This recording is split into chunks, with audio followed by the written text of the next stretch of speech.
Hey, Den fans, this is your host, Jake Scherbing, and this is the first of many episodes from Granite City Waaagh Fest, hosted by Brian and Tom Chatfield, who is a friend of the show as well as a regular on the show. In this episode, this is kind of the main episode. This is the episode where we do lots of different interviews. I was joined today by regular of the show, Brandon Kline, and Romero Green, also regular of the show, gets to join us later. Then in this episode, we do a lot of different interviews with different guests, different players in Waagh and all the different staff. In the first interview, we have Tom and Brian. They're both hosts of Waagh, so they're going to take us through what Warhammer 40k is like, what the start of Waagh and how they got it running. Then we get to talk to Alex Hunt, professional painter. He tells us a little bit about Warhammer, what it's like to paint for Warhammer, and his criteria for judging the show. And then we get to talk to Tom again with Michael, who are both staff of the tournament. And then we finish the interview with Gabe, one of the players in this tournament. I just want to say for everybody who's new to the show, thanks for checking us out. For everyone who talked to us at Waagh, it was such a delight to talk to everybody, get to learn about this new game that I'm very much new to. So thank you, everyone. All right, let's cue the music.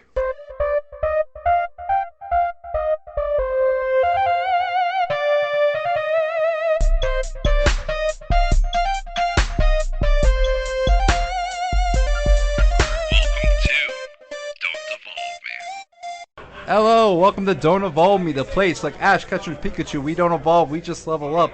And we're doing something a little bit new today. This is my first ever live events recording, and we are here at a Warhammer tournament. I forget the title of the actual tournament, if you guys want to help me out. Sure, the title of the tournament is Waagh. Waagh is war in Orcish. Nice. All right, and that is Tom Chatfield. You guys all know Tom Chatfield from the many episodes. So we have guests here today. We have Brandon Kline, we have Thomas Chatfield, and Brian Bechtold. Brian Bechtold. All right. So you guys want to tell me a little bit about this tournament? If you want to Waagh started in 2011. 4 of us took a road trip down to Alabama for a beer and pretzels tournament. No crazy players. And on our way down, the northern half of the state got hit with tornadoes and knocked out all the power. And coincidentally, the name of the event was The Calm Before the Storm. It's very ironic. I love it. And this guy called us up and said, we had a problem there. If you guys still want to come, that's fine. We'll host a tournament at his house. Turns out this was a DUI lawyer living on the side of a mountain. Oh. And we rolled into this guy's property, and I think there was 16 of us there for the full weekend. You slept wherever you could find space. I know I spent at least one night in the van. Nice. We had to make a beer run every single day because we kept running out by noon. Makes sense. It was an amazing tournament, playing 40k outdoors on the side of a mountain. That's cool. Wait, what state was this? Alabama. Alabama. Yep. So that was 2010 is when that happened, and then our event started in 2011. Nice. So everything we learned from those guys, my friend Randy, he started the first event. Yeah. And we were in the basement of a local establishment that's since shut down. McCann's. And then we were there for 3-4 years, and then we moved over to the Moose because of a larger venue, and we've been here ever since. Cool. What year did you guys start Waagh then? 2011 was the first one. Okay, that was the first one in Alabama. 11 or 12? 2011. 2011 was the first one here. Alabama was 2010. 2010. Awesome. So, all right, Tom, I know you explained Warhammer a little bit in previous episodes, but do you want to re-teach me and then our listeners as well? So, 40k, for anybody that doesn't know, it's a tabletop war game. So basically, what that means is it's a bunch of grown men playing with plastic army men, plastic tanks and stuff like that, and monsters. But you play on a board that's roughly about 4 foot by 6 foot, and it's kind of like 3D, really complicated chess with a bunch of rules. So everything that you do is determined by the actual measurement on the table. So you got tape measures and you're measuring distances that your guns can shoot. Everything is rolled on 6-sided dice. So everything, we have big 300-page rule books that, everything that you do, whether it's shooting or, seeing if your armor saves you or not, it's all determined by 6-sided dice. Interesting, okay. So generally, like, most things will be like, I hit you on a 3+, so that means when I roll that one dice on a 3, 4, 5, or 6, I successfully shoot you with my gun. Okay. That's basically like in the nutshell like what 40k is.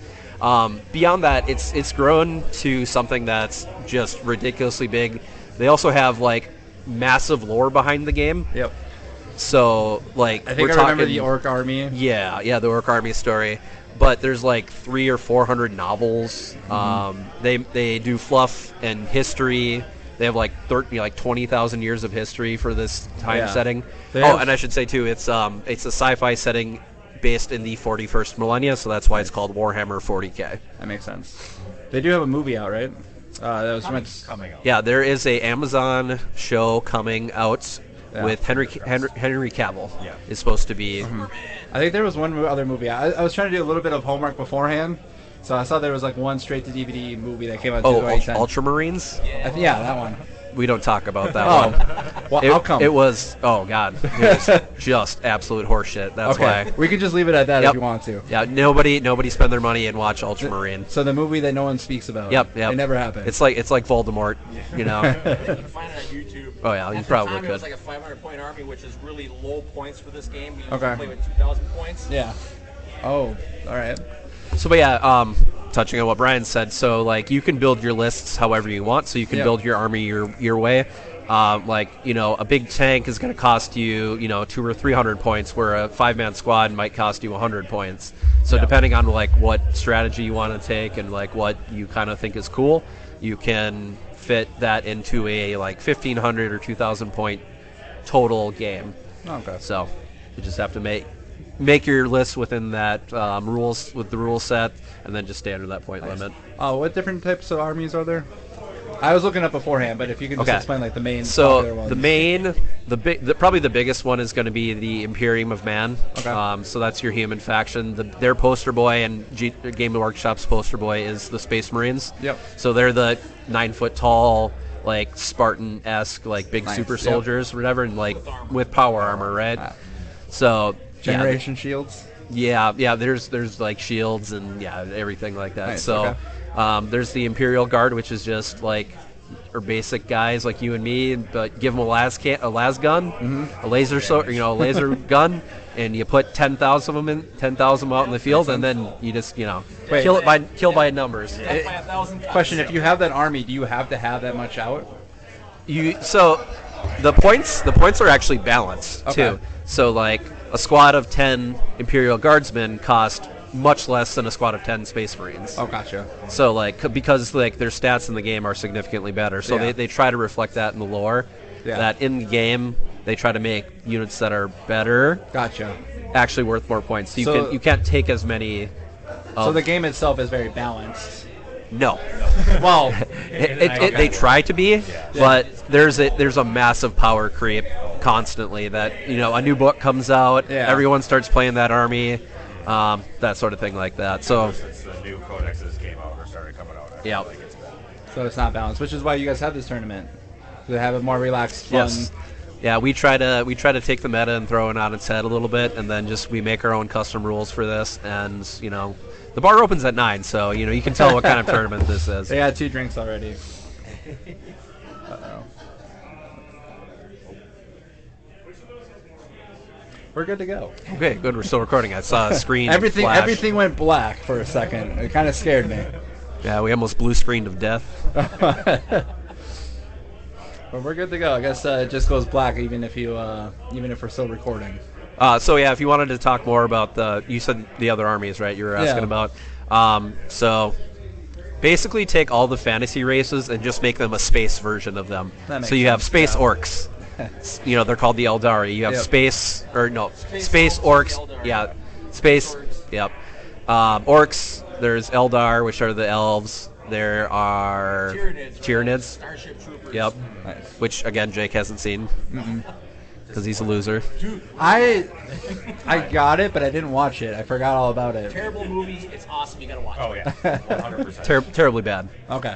But then they have like undead Terminators. They're just like metallic skeletons called the Necrons. Oh, That's what I had. Old robots. There's chaos demons that literally come from the other side of reality and rip into real space. There's Chaos Space Marines, which are just the Space Marines that turn to the Chaos Gods. Okay. You've got Tau, which are Anime army. Yeah, they're the anime weeaboo art. Yeah, they're basically Gundam army. They're blue fish communists. They believe in something called the greater good, and so they try to like bring everybody into their communist collective. Oh, nice. Toe the line. Yeah, if you toe the line, otherwise you get shot with a plasma gun. Yeah, right. Interesting. So what's the landscape? Because I'm seeing all these boards, and they're all very unique and very creatively made. Yeah, so in the actual lore and everything like that, the Imperium of Man itself has over 1 million planets Okay. in the Milky Way galaxy. So it takes place in our galaxy, but it's expanding across the whole Milky Way, Yeah. right? But yeah, so that's why literally you can make any board. There's 1 million different planets, so there's going to be 1 million different layouts and terrain, and so that's why you can kind of just take liberties with this and Nice. make your, The candy board, Candy Planet. maybe in the warp somewhere there's, Hey, if there was a candy planet, the Imperium would fight on it. Yep, we would. Yep. We like things different. Yeah. Yeah, we like to make stuff fun too. Like again, we don't take ourselves very seriously, so that's why when you look out there, we see a Candyland board, an aquarium. I don't know. Did I see the aquarium? Over there. Oh, nice. Okay. Yep. So yeah, The we have aquarium, ones that look actual cool, and other ones are The just for shits and quarries, giggles. the one that's in front of us. I'm trying to think what you. Citadel. So Citadel. we've got the open pit mine over here. Oh, yep. That reminds me of Fallout. I'm just thinking I'm gonna get killed by death claws. Oh, exactly. Good point. Years ago, Funko Pop made a Funko Pop Space Marine, so we cast multiples of them. Oh, we were looking Then at we that made one. some cardboard drop pods Yeah. and tanks, and so now we have a Funko board. Nice. I like that. Is that Funko Planet or like Funko Universe? I don't know. Whatever you want to play it as. It's just got giant Funko Pop Marines. Like you guys are the creators. What's the lore here? I've seen a bunch of skulls too. Yep, we have a skull board. Nice. All right, Brandon. Do you have any more? Do you have any questions? Should we go over some of the previous year's themes? Oh yeah, let's do it. Cause this year's theme. Talk about this year's theme. Yeah, talk about this year's theme. So when this tournament started, we didn't really have a theme. We went with just a bunch of random missions that were pulled from pop culture. Yep. Like one of the earlier, one mission was called All Base Are Us. If you look it up, you'll find out the pop culture history behind it. Okay. And then about year 3, we started doing themes for all 3 missions. So we've done the zombie apocalypse. We've done Dr. Seuss. Last year we did Clue the board game. Nice. This year's theme is Squid Games. Yeah. We did Monty Python. we did Monty Python and the Holy Grail. Deadpool. We did Deadpool. Infinity War. We also did Mad Max Fury Waaagh. Nice. Which That- is awesome. that You got to was- tell the story about the spray paint. That was the first year where we had a lot of heavy staff interactions and punch cards. So ever since that year, we've incorporated punch cards, which is a one-time per day ability. You scream out whatever the slogan is, a staff will punch, and then you use the ability immediately. The year we did Fury Waaagh, we had a bunch of cake spray. So if you remember the movie, whenever somebody did something crazy and suicidal, they would get chrome spray paint all over their mouth and face. So we did the same thing with cake spray. That was an amazing year. Nice. Ever since then, we've incorporated some aspect of that. 'Cause Nice. players really got into that. All right. What's this year's like crazy silver spray paint? Give me them teeth. So in Squid Games, cash-strapped players are looking for money. They're in debt to the mob, banks, whatever Yep. it may be. They need money. So they join this tournament where they're playing for cash. Well, in the 40k universe, orcs don't have money. Their currency is teeth. So we have a bucket of teeth up at the front table that players will be playing for. Nice. I like that. I love it. So I will say it was actually kind of really scary walking in, just because like I didn't know if there were statues or what was happening. I'm like, well, I saw the hand and like one ring finger. I saw the ring on it. I was like, okay, these are actually people, and I could slowly see the hand moving. I'm like, this is kind of freaky, and like, oh, Squid Games. All right. This is our first year LARPing. Yeah. And it lends itself with this feeding this year. Yeah. Oh, very much so. And there is a guard that's going through each of the tables. What's his goal? What's his role? What's his job? Guard. To shoot Guard. cheaters? Yes, shoot cheaters. Anybody who loses dies. And then Yeah, they yeah. put the When you lose the game, you got to shoot him in the head, right? Playing for stakes. Yeah, we play for real here. But it's just for fun. It's just for fun. Yeah, totally casual. Yeah. So, how long does a game of Warhammer take? Like, how long? Our tournament games are 2.5 hours each. At the end of 2.5 hours, we will stop the match because there's a schedule that we have to keep to. Yep. They can last a long time. Okay. So each game is 2.5 hours. We will have an hour for lunch. Nice. And this year we're introducing something new as well. A lot of times you can watch YouTube videos on this. When a gamer is just a piss poor sportsman and they lose a game terribly, they will rage quit and flip the table. Yeah. So we're going to have a table flipping contest out in the parking lot. Nah. Wait, when is this? Over lunch. Over lunch? Yeah. We gotta get that. Can we participate in this?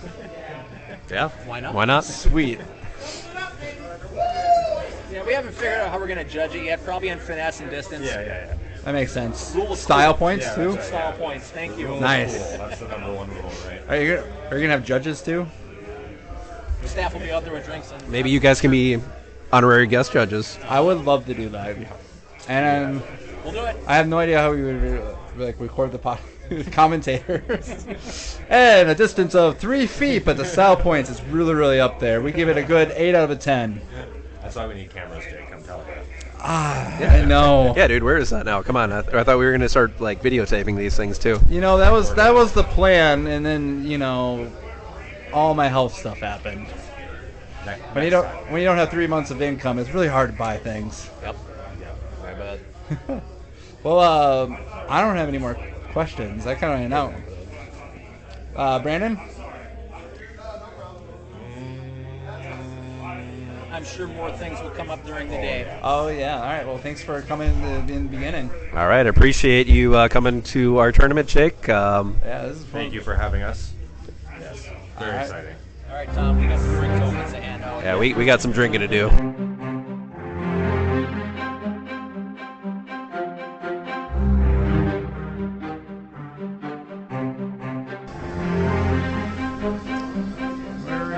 We are recording. All right.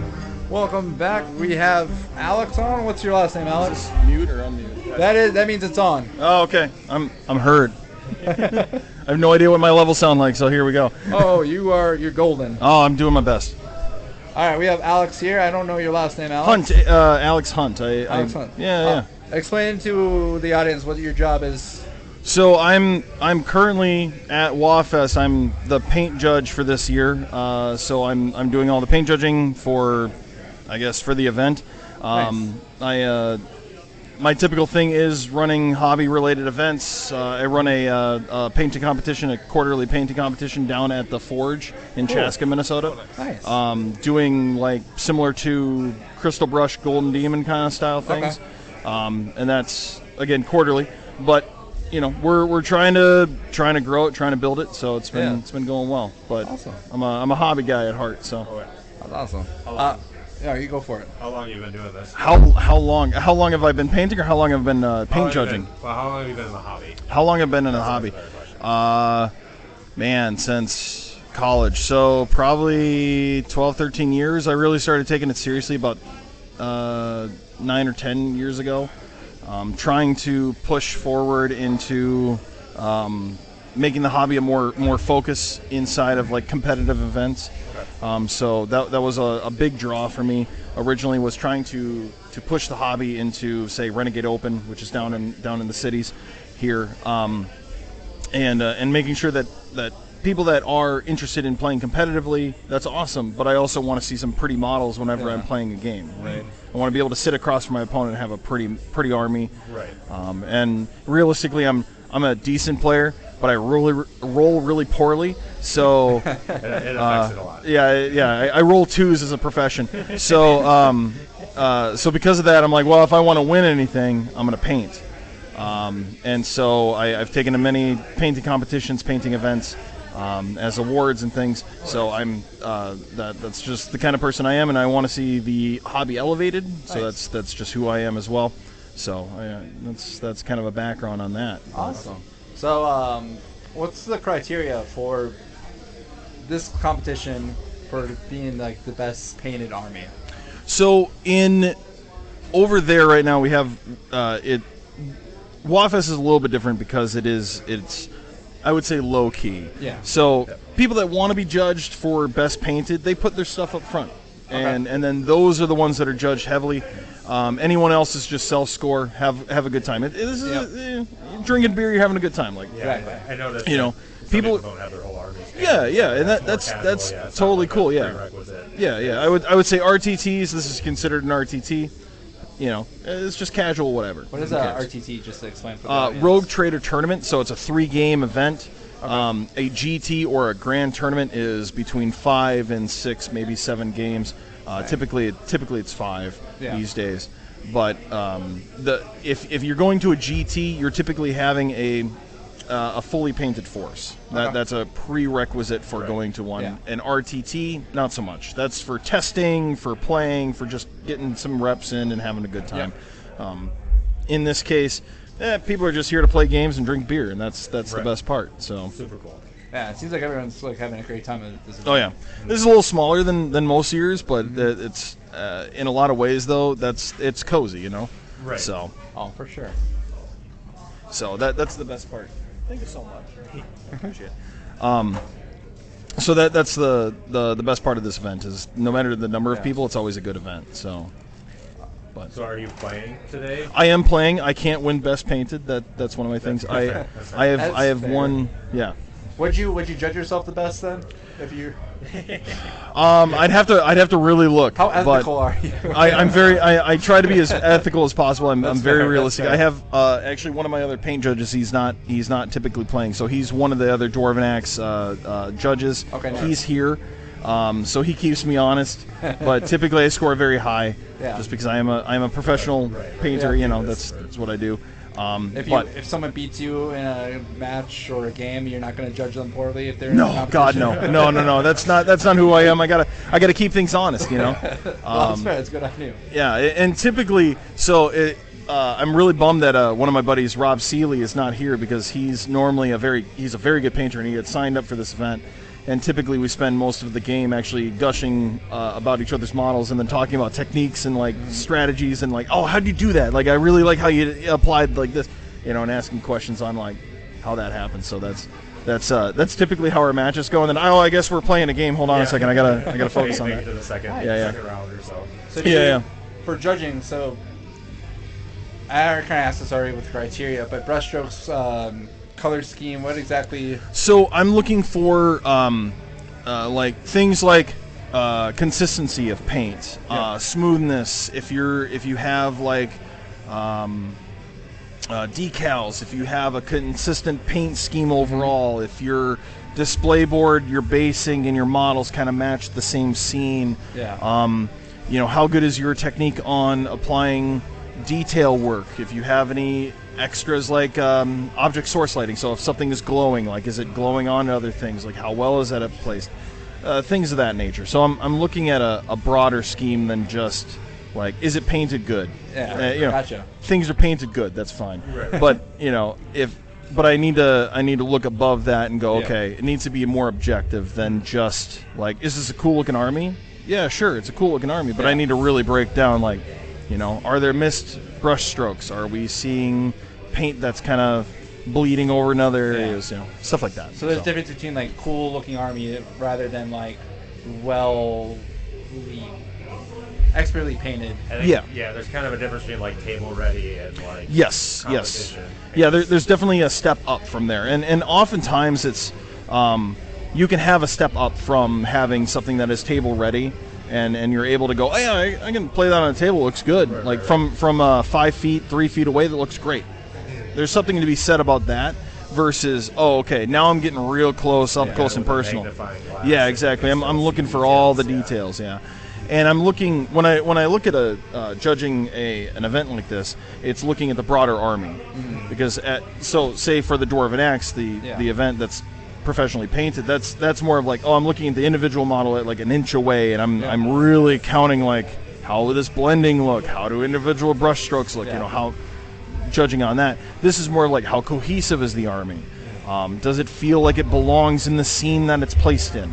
Yeah, not necessarily things an of that. individual model. Yeah. The whole army. Or I should oftentimes it's like I'm gonna pick up an individual model at random and look at it and go, okay, how does this look? Because I should be able to randomly pick up a model and look at it and go, okay, does this match the same quality as everything else? Because you may paint a character really well.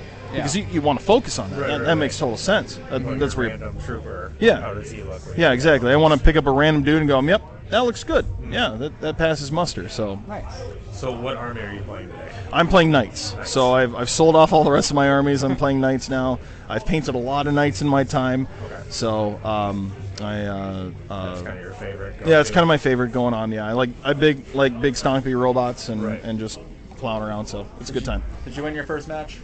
Now, Oh, hell no. match or is it a game or? My first game I lost. Okay. Lost to a good friend. So he my dice. I'm well known as rolling professionally twos. Yep. So he could not miss a save, and I could not hit to save my life. So it just ended up that way. And near the end, it evened out, but it was a good game. Like, I had a lot of fun. He was playing Dark Angels. So, and I actually painted his Lionel Johnson. Okay. And the Blade Guard, I did a bunch of conversion work for him and then painted those. Nice. So it's And kind of like you were beating yourself a little bit. yeah. Oftentimes it feels that way, especially when we do a night joust, because if we do a night joust as a game, which is just knights and just big stompy robots or big stompy things, I'll have painted a good like half of what is on the table at any given time. And that's often what happens. So it's Hey, at least you know, like when you get your ass beat, you're getting your ass beat in style, right? exactly. If I'm gonna get my ass trounced, I'm gonna look good. Yeah. It's gonna be a good looking game. Someone's got to win, and that's just how it is. Right, so. right. So you say that you're a professional painter? Mm-hmm. What do you paint professionally? What do I paint professionally? Yeah. Just pretty much anything. 40k, Age of Sigmar, D&D. I've done terrain. I've done display boards. I've done pretty much anything that you need me to paint. Do you compete a lot? Not in recent days. So like I said, I run the Dwarven Axe painting competition. So there's not a lot of painting competitions around. It used to be the Crystal Brush was at Adepticon. Okay. And so that was the big come to Chicago and competing in that painting competition. Sadly, I never made it out to an event for that, but they went defunct. And so I had always wanted to run a painting competition to bring forward some of that creativity and excitement around competing professionally. And so we had done a bunch of different events here at Renegade Open, but also just around doing some at various tournaments and things like, hey, bring a model, get it judged, that kind of thing. Give out an award. It's just for some fun. But this has become more official. So it's definitely you show up, you bring your A game, you get judged, but also we have a stream running. So we give critiques on stream about what the models look like, how they're looking, how they're running. Maybe some advice, praise, critiques. Nice. Those kind of things, and people love it. People really show up because they'll go back and they'll watch their portion and get feedback. For sure. We stream it live to Twitch, so oftentimes they're giving us shit as we're going through and judging models, or they're commenting on things that we're bringing up. Like, I don't know if they did this, if they did it this way or what they're, what they were going for. And they might comment, and that's the best, because then we can really interact. Yeah, that's super cool. And so not a lot of people do that. There's not a lot of painting competitions that actually have that. And if they are, please let me know, because I would love to hear you. You have a Twitch channel then? Yeah, it's a Dwarven Axe Painting. Okay.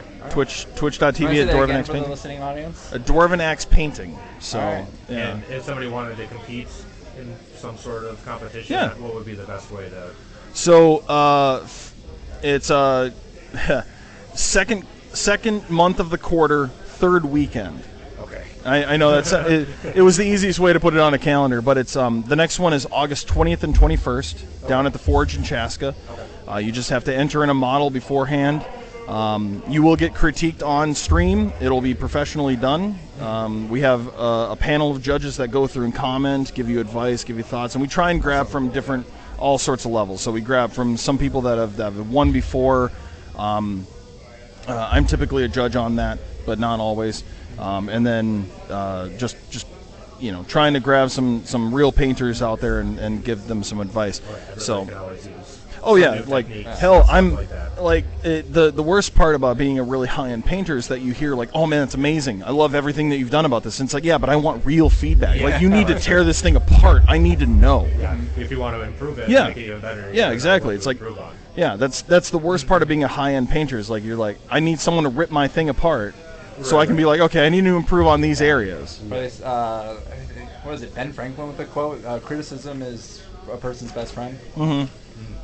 Yeah, and I would say that criticism is highly encouraged. Some of the best painters that I know, you give them criticism and they go, oh, that's a good idea. Yeah. Oh, I like that. Yeah, I never looked at it from that angle. And it's always taken as positive, always creative criticism. Like, oh, I love what you're doing here, but here's something that you might be able to like. I'm missing this. Yeah. Because I feel that if you can't take the criticism, it's just not the hobby for you. Yeah. Or at least then you should probably just not show anybody. Yeah, exactly. Yeah. It's like not a hobby that you're really going to improve at if you're not listening to that. Yeah, you need criticism and thoughts and concepts. You need praise, for one, because it is a hard hobby. Like, it is a hobby that you pour passion and thoughts into. Hours and money. Yeah, hours and money and time, and I mean, just passion, thought. I'm thinking about, painting models all the time. How can I approach this? What can I do with this technique or this color scheme? Yeah.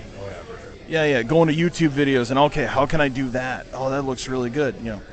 That's a constant. But I need that background of that feedback going, hey, you did this really well, and I really like this, but you need to improve over here.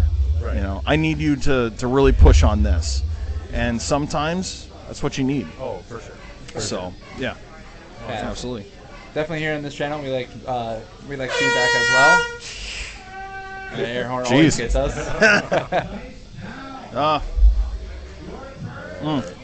End of round one. It is the end of round one. Yeah. Now it's table flipping time, which we're judges for. Oh shit. Oh, you are? Yeah. Oh man, that's gonna be good times. Yeah. We gotta definitely set up. So thank you for joining us. No, thank you for having me. I appreciate it. No, thank you. Thank you, gentlemen. One more time, what was the name? Alex Hunt. Dwarven Axe Painting. Yep. Dwarven Axe. Yeah. Well, thank you. Check it out for sure. Yeah, I'd love to have you guys down. Stop by, say hi, and love to talk more. August 20th. August 20th. All right. It's the next one. So thank you so much. Thank you. Yeah.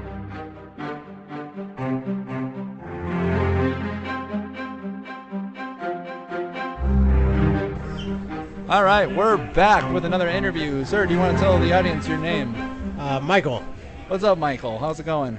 Pretty good. Everyone's having a good time here today, and we had a kind of a big faux pas after Mission 2, but we kind of recovered from it, and we're going well. For sure. Do you want to tell the audience what you are wearing?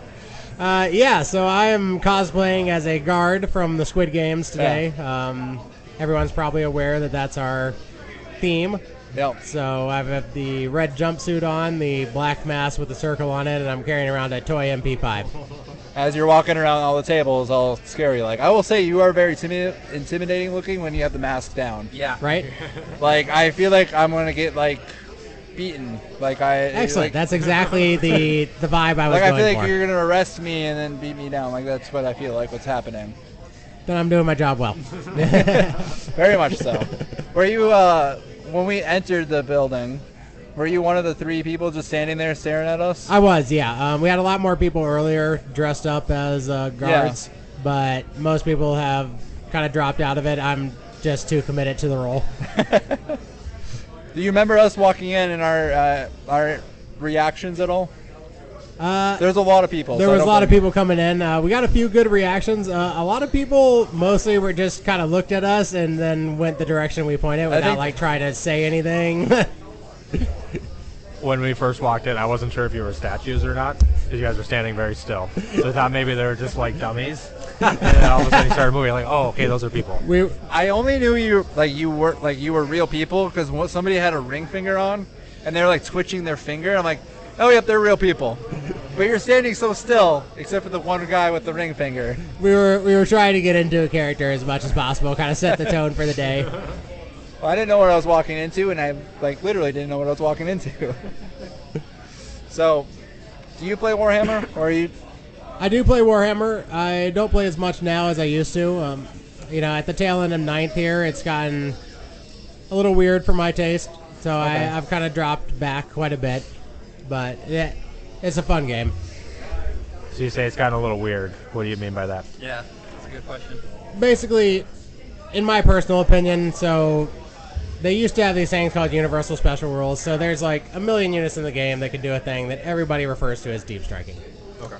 Yeah. But now they all have their own individual rule, and they all have ever so slight differences to them that come up in these weird edge cases. So unless the people who are really competitive, it's kind of interesting because they can kind of manipulate those edge cases and stuff. I'm not very competitive myself. I don't want to learn, 20 different armies and what they do. So I mostly just kind of roll with it, and I get my ass handed to me quite a bit. Well, that's fair. I do remember some of that when I was playing with like the Necrons and stuff in their new edition that came out, and the deep striking. I can't remember specifically what it was, but there was something with it. What was your army of choice? Blood Angels and Genestealer Colts are what I still play. I haven't played Genestealer Colts in a while because I started them when they first reintroduced them at the end of 7th. Mm-hmm. They were a super fun army. They had a lot of flavor, a lot of special rules that were very interesting. They were dynamic. They were fun to play. They were never a super high tier army, but they were really fun to play. 8th edition came out and they kind of nerfed them all the way down to not even being fun to play. I'm not big into winning. That's not the point of the game to me. Yeah. But they were effectively not able to even play the game. They were so bad. So I kind of stopped playing my Genestealer Cults. 10th edition is looking good for Genestealer Cults, so I'm hoping to get into them again. Nice. Blood Angels have always been kind of a mid-tier army, and I enjoy playing them. All right, so I haven't had a chance to ask this question. So I'm going to throw out a scenario to you. Aliens took over the world, and this is our small resistance group, everyone here.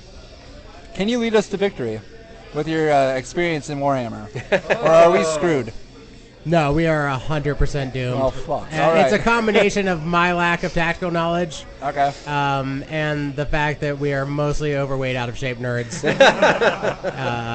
We stand very little chance. I imagine the gardening and survival skills of the group collectively are extremely low. We do have one row. He's somewhat in shape.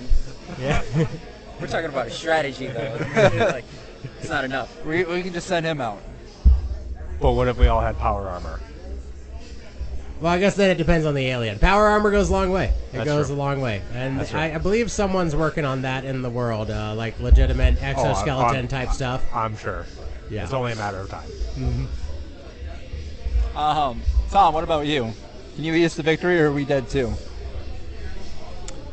Yeah, we're probably dead. I mean, well, shit. Okay, so this goes We're back. We're not going to red dawn this if the Russians. I mean, we could try. It's just going to go back to what we talked about before. Well, if we don't try, we're dead. Right. No, I'm going to try. I'll put up a fight. At least I'll get my my death wish and die on the top of a hill with a machine gun. True. And I get to pull some pins on a grenade. Could you? Can you motivate us? Do you have a speech? Right now? Do you want me to come up with one? Yes. Put him on the spot. Y'all motherfuckers run away. I'm going to die on this hill. Make sure you run fast. Unless you want to die with me. Well done. Well done. That's fair. I'm probably running, by the way. Yeah, probably. That's okay. I don't blame you for that either. Die on this hill or run away and survive. Fuck you. Bye. I don't know. In an end of the world scenario, I've always been a firm believer that I would like to be one of the first to go. Just take me out right away. I don't want to live through it. There ain't nothing to live for at that point. That brings me back to our birthday question. Would you survive a zombie apocalypse? 2 weeks. 2 weeks. I have toddlers. I'm going to die first day. Yeah. And if I don't die first day, I'm dying of Crohn's. Oh, hey, should we bring up the birthday episode question to Brandon and Mike here? Which one? Three guys. 3 guys. The 3 guys you'd switch team for. Yes. Yes. All right, Mike, first. What 3 guys would you switch to the other team for? Go. Chris Evans, he's got America's ass. Thank you. Yeah. Thank you. You know, when he filmed that wasn't actually his ass. It was the stunt doubles. Yeah? That's sad. Okay, Just well, saying. whoever that is. Whoever that stunt double is. Chris Evans, stunt double. You can't. We'll go with Okay, you're him. cheating there. All right. Who else? I don't. You I don't can really, say row. It's I'm okay. not. I'm not good at. I'm not good at actors' names. So. You can go characters. Well, I'm sure we Yeah, got the let's go internet. characters. We can figure it out. Okay. We have a bunch of nerds here. All right. I would go with one of the Mr. VIPs from the Squid Games. Actually. Okay. I'm okay being a sugar baby. That's fine. All right. All right. I don't know. Yeah, He's never seen it. I haven't. Basically, He's the only one. they're not Oh. real characters. Mostly, they're basically just super rich guys. So if I could just be a kept man, I think he's asking to be your sugar baby. Right? I mean, I am dressed Wait. as a I have a VIP question. yeah. Is it that specific character, or is it any rich person? Like if Bill Gates come, are you like jumping towards him?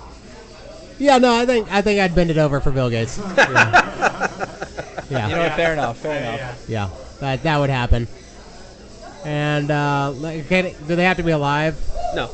No. Dead or alive? Dead or alive. All right, Ben Franklin, for sure. Really? Yeah. Oh, Ben why, Franklin. why Ben Franklin? Out of curiosity? I mean, because not only was he like super influential and rich, rumor has it he was a freak in the sheets also. and And he was a founding father. Right? yeah, I mean, exactly. That's important. So like, I think you're the first person to go after that aspect of it. yeah. So Smart man, and he could I like fuck. that one. exactly, right? Smart, rich, and If I could have some fun with it while I'm at it, then let's go. All right. Brandon's turn. All right, Brandon. Yeah, who do you got? All right. So I've been thinking while he was talking. I got 2 that I thought of. Ryan Reynolds. Oh, yeah. Obviously. Fair, Yeah. absolutely. He's- Deadpool. Yeah, I cannot. That was a popular choice in the episode. Michael B. Jordan is a very handsome man. Oh. Yeah, he is a very handsome man. Okay. I'm having a bit of trouble with the third one. He mentioned like rich person, and then that kind of throws it off a little bit because we're just talking about the handsomeness of men, or are we talking about like money? No, If it's money, it doesn't matter. Who you would switch teams for? Somebody who has a lot of money. It doesn't necessarily mean that you're attracted to them physically. It could be something else. Oh, okay. Like personality. Oh, okay. Well, I mean, I mean, $20 is yeah, I was gonna $20. say, if that's the case, it doesn't take much at this point. I mean, Do some strange Now we're negotiating. right now we're just talking. How much, Brandon? How much for what? I got a Pick a number. Romero just gave him a drink token. Not quite that desperate. I got $1. I got $2. Do I need to go higher? We're talking like Three fixing and a my life burrito. money. We're talking like fixing my life money kind of thing. $2 doesn't cut it. No, that doesn't. That does not help me in the long run. I didn't think that helps you today. What about No. Jeff Bezos? I mean, if we're for the money, I mean, you can't really say no, but I don't think I would like him as a person. Yeah. But I would take his money. I mean, Brandon's saying we're all whores here. All right, I'm gonna throw out a name. Donald Glover. Yeah, he's a good-looking guy. Okay, that was my pick. I can It see wasn't. Donald Yeah, I'm Glover. not buying Have you it. seen the This Is America music video? oh yeah. Have you listened Yeah. to the 8-bit? Have you seen the 8-bit or heard the 8-bit music? No, I have not. No. I just found out that there's an 8-bit version of Childish Gambino music. And Oh, This yeah? Is America hits hard. I'll have to look that up. It's like a boss level. I mean, all the music just sounds like it's a video. You're playing a video game, but This Is America's like the boss. So it's all happy-go-lucky, and then it just, This Is America, I think with this question, Ben Franklin might take the cake. Yeah, Like that one didn't see that coming. Yeah. That caught me off guard. That was Very good. nice. That was good. Nice response. I mean, what if I said George Washington because he doesn't have teeth? Oh, Gummers. yeah, there you go. That's Yeah, you know, You're a sick man. You know that? honestly, You got I've a been kid. operating on the assumption that I'm the catcher in this relationship, but this is some alpha energy he's bringing to the table. I'm thinking ahead. You're going for freaking the sheets. I'm thinking like, who can, you know. Man, You're a sick this man. digressed far from Warhammer. I mean, is it really that far? I mean, to be perfectly honest, in that conversation we had with some of the guys out there, it is just riddled with homoeroticism. Oh, yeah, we yeah. just don't tell our wives about it. So who in the Warhammer universe are you trying to smash? Oh. Oh, I would. Or Target. I would smash Sanguinius. Yeah. That fucking long, beautiful blonde hair. Yeah. As a handsome. Vampire vibes. Yeah. Yeah. Yeah. Look it up real quick. Show. information guy on my own show. Because you have the computer in front of you. Because you're not that big of a show yet, Jake. You are your own information You're guy. not You are into the one. audio guy. You are the everything Yeah. guy. You're not into Nurgle, the great unclean one. How do you spell it? I mean, Touche. if we're going for freak in the sheets, I would go Conrad Kurz then. The Night Lords. I feel like I don't know enough individual names to keep up with this, but I'm gonna go with Slanesh Oh, because they that's some freaks there. /she can be anything that you desire, Yeah. and in fact will be everything that you desire. literally like the god of lust. Yeah, like exactly. The demon of lust. I Yeah. mean, that's just low hanging That's- fruit. Yeah, that's true. That's true. Yeah. But I mean, Sanguinius was too good to pass up. That Yeah, okay. Yeah. Yeah. Yeah. All right. he is the angel. Yeah, that Yeah. angel space vampire. Yeah. Yeah. I mean, Vulcan's pretty sexy too. Yeah, you can take me down. Yeah. Yeah. I mean, the Silent King. Hey, Jake, look up Vulcan. The Silent King. Okay, I'm not gonna let that pass without comment. He doesn't need to say a word. How do you spell it? Bow down to the metallic overlord. Vulcan.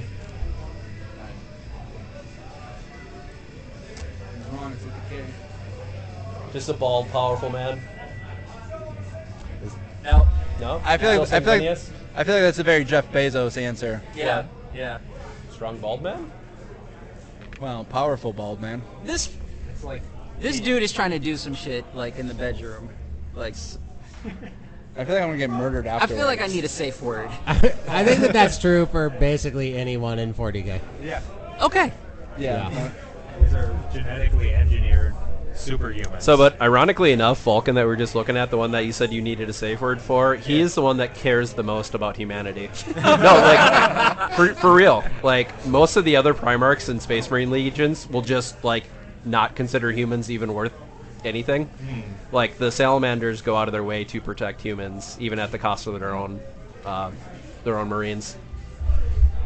Well, can't judge a book by its cover. That's right. Yeah, So- if there is a good guy in 40k, which there's not really, but if there is a good guy in 40k, it would be Vulcan, which is why he was betrayed and heinously murdered. Oh. Yeah. So That makes sense. yeah. Well, now I just gotta throw it at him. Are you saying that he would be very tender in bed? Hopefully. I mean, he does care for humanity in all its forms. Do you have any other questions outside of this? No. We're on this topic. I don't know where else to go. That was my fault. I think commenting on the homoeroticism in 4K or 40K is a totally valid thing to talk about. It really Because it is. very much so is a big part of It's a core identity. it. It is very much a man's club. It is. full of Yeah, men. that's true. I have a question. We can go on. All right. If you, let's say you're in the universe of Warhammer, what Warhammer? What army would you want to be a part of? Like, what's the cause that you believe in? Who you working for? The answer is no. Just no. Because no matter what, no matter if you're the biggest, most genetically enhanced super soldier that you can think of, there's still something out there that will violently ass rape you and murder you. Fair. Okay, who do you most side with then? I mean, even though the Imperium are just like incredibly evil in their own, I'm still an Imperium fanboy. Okay. Like I got to root for humanity. I mean, they're the closest thing to us. I mean, they're definitely not the good guys. No. They're terrible. They murder millions of their own people. Some would argue that they're the bad guys. Yes, some would, but I'm still a Space Marine fanboy. So I think I would be a Tyranid because I think Tyranids are the only they're true neutral. everybody else in the universe, you know, you've got space Nazis, you've got killer robots, you've got crazy space communists. I mean, they're all just caricatures of like the real world, basically. But there's no real good guys. The Tyranids are not good guys either, but they're more of like a force of nature kind of evil. So I think that makes them like less evil. Orcs. In a way. Yeah, I was just gonna say, what about like the orcs and their ignorance? Like they just want to scrap and have a good time. Yeah, but their idea of a good time is evil. And murdering everybody. Yeah, fair enough. I mean, you may as well say corn at that point. Orcs grow from the ground, correct? They do grow from the ground, yes. From spores. They're technically a fungus. Yeah. That's why they're so like this. Conclusion. Yeah. But yeah, the Tyranids are, you know, they're largely mindless. They mostly just eat things. They evolve in order to eat things. It's like a tiger. It's not good. Is it evil? I mean, you could argue that it is. Impose morality on something that doesn't understand morality. Exactly. Yeah. So I'm gonna go with I'd be a Tyranid. That's a good answer. Mm-hmm. Fair. Brandon? Oh, me? Yeah. I don't know a ton. I don't know. The Mechanicus I thought was kind of cool. I like building things. Yeah. Engineers of the world, basically. They're the universe as far as engineering goes, as far as I know. Do you have any other questions? No. Not that bad. I ran out of good questions. Tom, do you have a topic we can lead off of? Or should we call it here? How did you get into Warhammer? Good. That's a good question. So I actually played Magic the Gathering for a long time, and then D&D. So I played that a lot. I had always kind of seen the Warhammer guys off in the corner doing their thing. I had seen the boxes and stuff, and I'm like, that's too much money. I was going through college. At the end of college, I finally decided, you know, it's my senior year. Because of the way I set up my college education was not optimal. My last semester of my senior year was actually like super chill. So I had a lot of time on my hands. I finally decided I'm going to get into this. I had been collecting Magic cards for like 10 years at that point, maybe more. So I found a guy online who was looking to trade Magic cards for Warhammer stuff. Shout out to Reddit/r/miniswap. Nice. And I sent him this massive box. He was in New York of Magic cards, like, I don't know, probably $700 worth of Magic cards that I had just collected over many years. At the time. Yep. And that's what got me over that initial hump. Because once you're into Warhammer, it's pretty easy to manage like any hobby. You know, it costs money, but it's relatively easy to keep it under control. You can kind of spend what you want on it. It's the real problem is that initial hurdle of getting your first army. And so I traded a whole bunch of Magic cards I'd been collecting for my first Blood Angels army, and that's how I got into it. Warhammer. Do you still play Magic? I do still play Magic on occasion when I have the opportunity. What do you play? Like standard? I prefer modern? Commander. Commander, yeah. Or that's my favorite format nowadays. I love Magic, so that's something I'm still pretty big into. Yeah. Play a lot of Magic. Go ahead. All right, a new guest has entered the field. Hello. Introduce yourself, sir. My name is Gabe Albert. It is nice to meet you all. Nice to meet you too. All right, so we have questions for you. Sure. I'm trying to forget. I don't want to go into the 3-character question. That's too much of a little controversial. All right. So, first question: what did you play today? Or what are you playing? Iron Hands, Space Marine Legion. Can you tell us anything about your army? I can. It is extremely armor heavy. I have 4 dreadnoughts and 5 tanks in it. Okay. All of the infantry units are either built around capturing objectives or buffing those tanks. Thank you. They hit extremely hard, and if I go first, I usually table the enemy, and I feel bad about it. I think I was talking to, was his name Jake earlier, and he was telling me that that's like one of the best armies right now. Really? Yeah. From what I've seen on the competitive tier list, the Iron Hands are near the middle, or the higher tier of the middle. Oh, okay. Which are very solid still, Right. but I mostly play them because they're fun. Yeah. Oh, that's cool.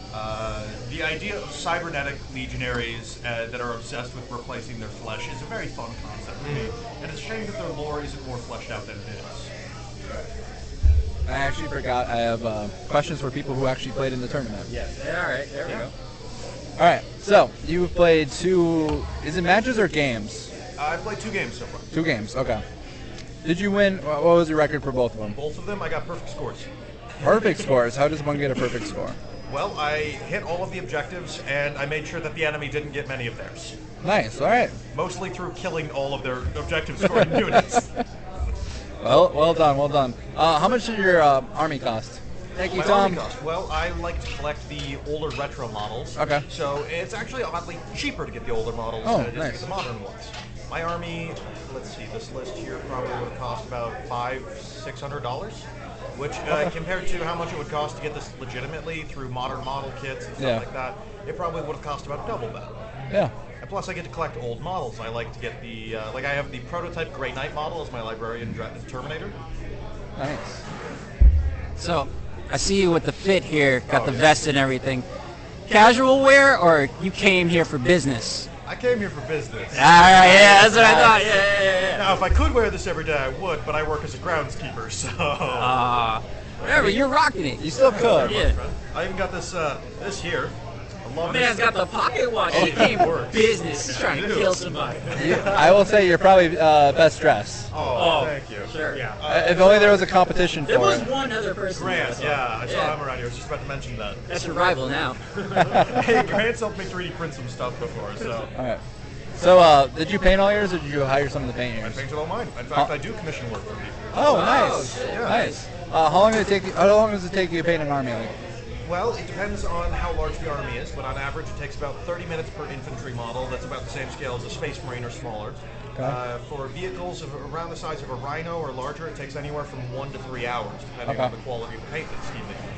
I usually do about 15 hours for professional for battlefield grade, and then not 15 hours, $15 an hour for battlefield grade, and then $20 an hour for professional grade, which is somewhat lower than other people would do, but I just like painting.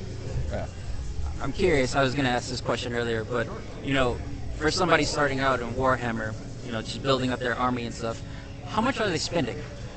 Well, that really depends on where they're getting their models from. If they're getting them from the, say, the recruit boxes and the starter kits that GW pushes out, you're probably going to be spending $300-400 for your starter army. Okay.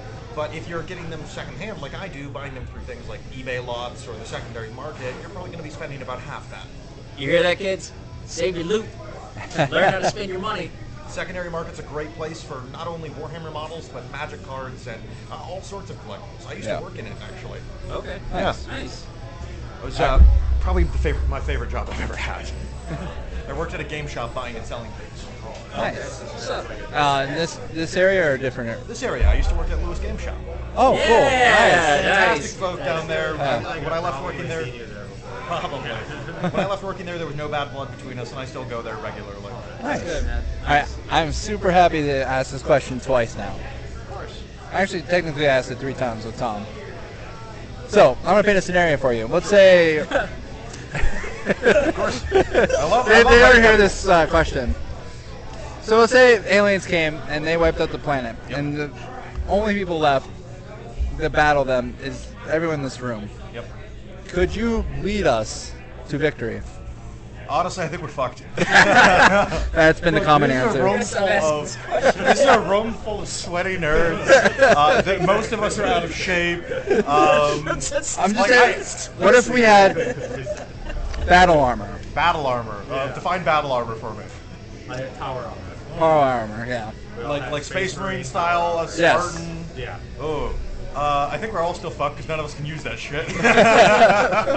But hypothetically, if we were able to use it, it all comes down to how competent the aliens are. Like if we're talking War of the Worlds, we can just cough on them.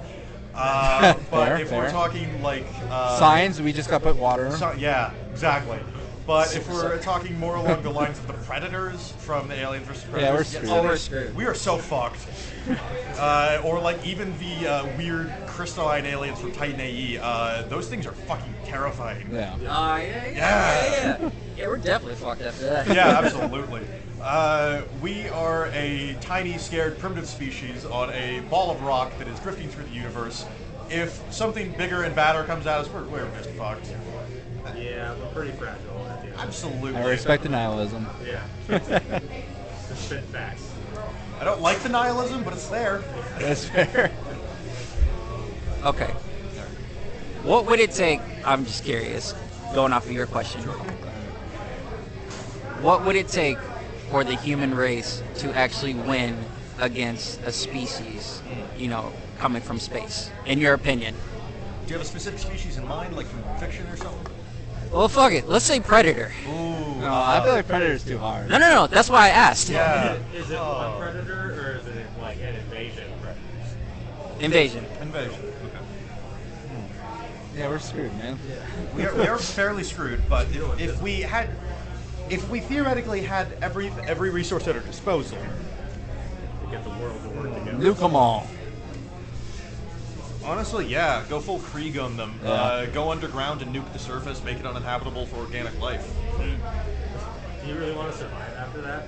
No. I played Metro games. I played the Metro games.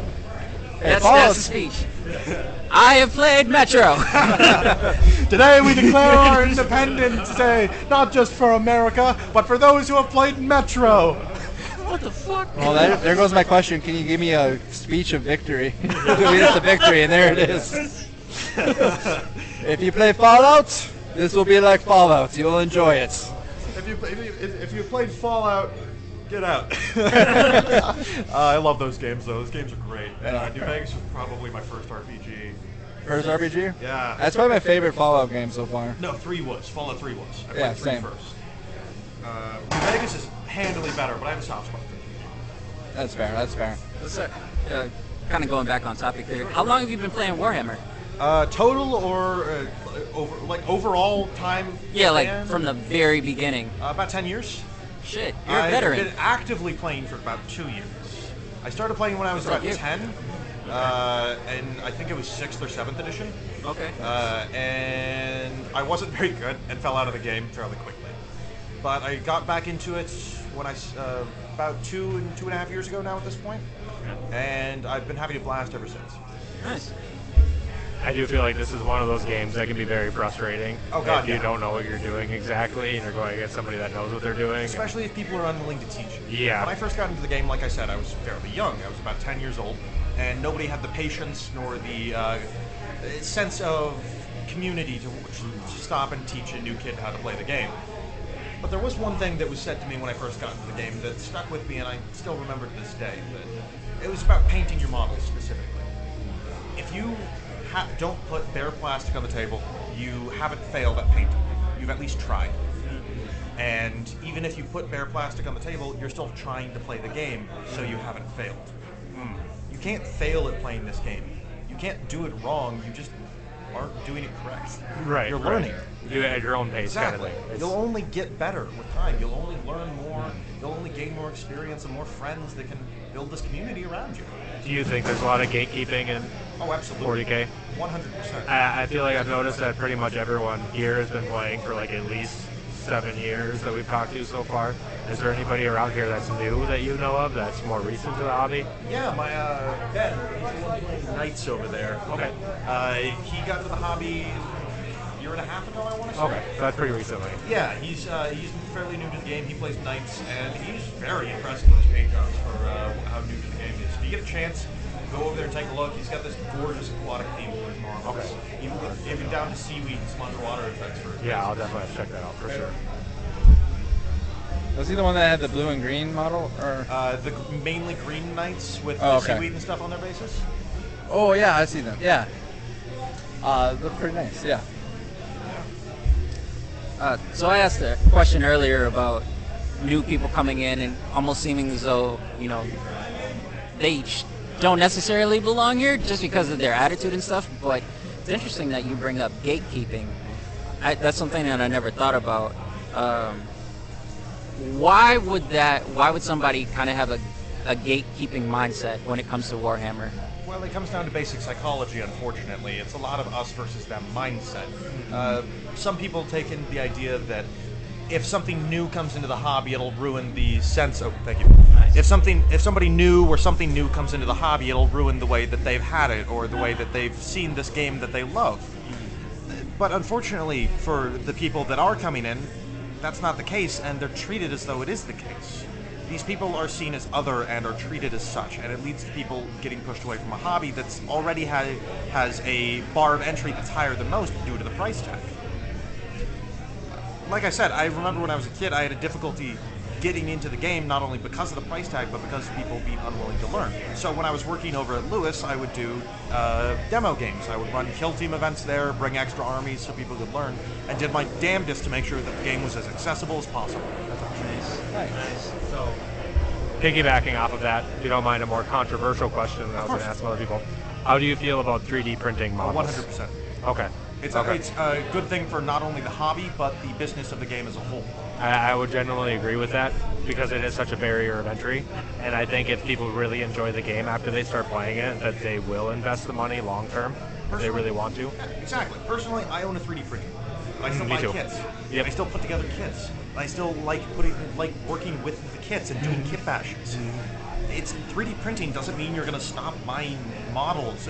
Half of the hobby is assembling those models. If you just print it on as a single piece, that's not nearly as fun as assembling it, posing it, and putting it together yourself. Right.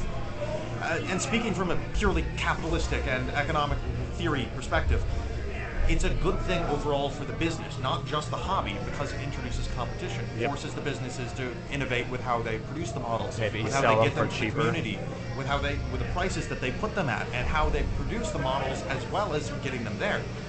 It's how we ended up with so many varieties of cars, how we ended up with such high quality parts on various machines and tools.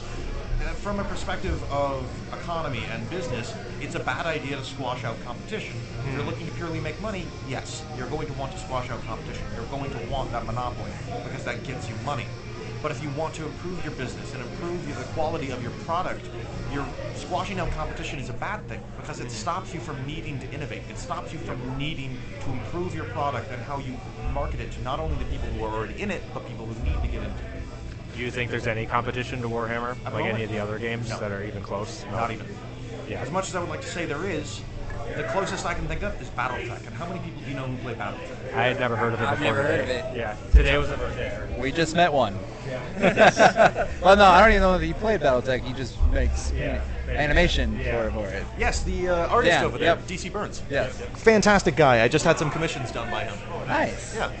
I had something last year as well. I get headshots of the model characters that I make for my armies. Oh, nice. I like to. I know it's very nerdy, but I say nerdy in a room full of nerds. I like to write lore around the factions that I do, especially with Iron Hands, because there's very little there already. Yeah. That's awesome. And it's really like taking your hobby to the next level. Exactly. Really getting invested because it's like playing D&D at the end of the day. You know, you really want to feel like you're the army and it's kind of attached to you. And I play D&D. I run D&D for my play group over where I play it. And it's a great time to just sit down at a table and tell a story with friends. I think that Dungeons & Dragons is one of the best games ever made. And because of that, I love the narrative aspect of Warhammer. I love the stories that you can tell around these characters.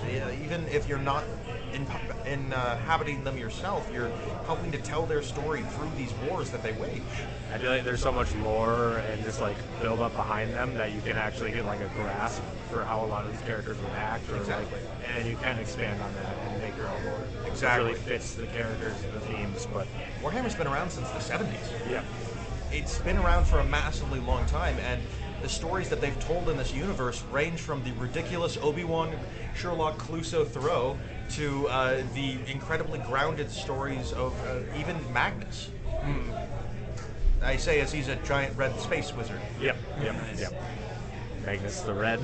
Or Eisenhorn, for example, which, if I remember correctly, the new series that Henry Cavill is working on is based on the Eisenhorn novels. Okay, is that what it's about? I'm pretty excited about that. I think if anyone's going to do it justice, it's got to be somebody that's really invested in it. So. Exactly. Don't pull a Halo. Don't pull a... what was the other one that just did that recently? Another video game adaptation. Oh, the Resident Evil one, the Netflix one. Oh, God. Resident Evil adaptation. Assassin's Creed. I mean, it wasn't half bad. Don't get me started on that movie. Oh, my God. Oh, we can go down the list of all the video games that you're just like... No, we don't. No, we could. I very rarely regret watching a movie. I like watching bad movies. They're fun to make fun of. I regretted watching the Assassin's Creed movie. I'm thinking first Mortal Kombat. Like, it's like... At least that one's goofy and fun. Old. Are you talking about the second old one? Oh, that one's bad. The first one's like it's bad, but it's like, you know what? I can get drunk and enjoy it. It's like an MST3K movie. Yeah. Yes. Look, we're in Minnesota. We got to mention if we're talking about bad movies. Last question, Brandon? Just off the Mortal Kombat thing, has anyone seen the new trailer for the new Mortal Kombat game? I have not. Yeah. Mortal Kombat 1? Yeah. Why is it like called one? It's like a prequel. It's like they're going. Yeah. Yeah. Well, it's like a prequel going back. So Liu Kang is now the fire lightning god, or fire god. He's not. Yep, and basically this is his new universe. So that's why it's called Mortal Kombat 1. Oh, they reset the timeline. Yep. I don't agree with it, but yeah, it is what it is. This is like the 4th time they've done it in the franchise. I'm for the reset. I'm not for the title. Yeah. Well, I mean, I mean, how many times have they made Raiden young again?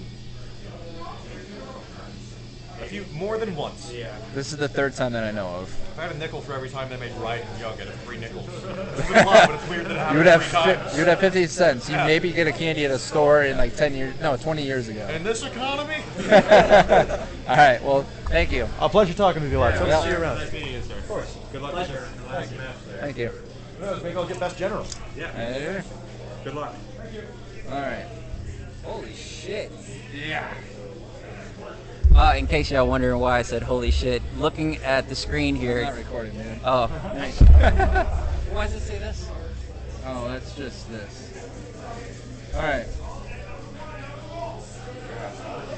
Yeah, man. Yeah, 15 minutes. You can say no. I don't actually. All right. Sorry. No, you're good. I don't even know if I have 15 minutes. I don't even know if I have the energy for all this. I have a question for you, though. Would you be opposed if we go into the grad party, and I'm not going to stay more than 30 minutes, if not 15? You know everyone there.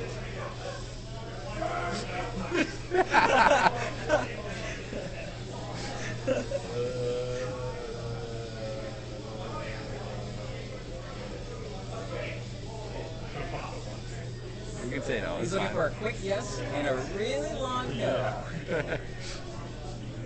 Okay. No, you're good. I don't blame you. My sister might be there. Actually, I feel like you two would be fine. I think it's just Derek who you wouldn't want to deal with. That's her husband. Yeah. We also work with them. Oh, that's fun. And everything in between that. I don't think they do. All right. Oh.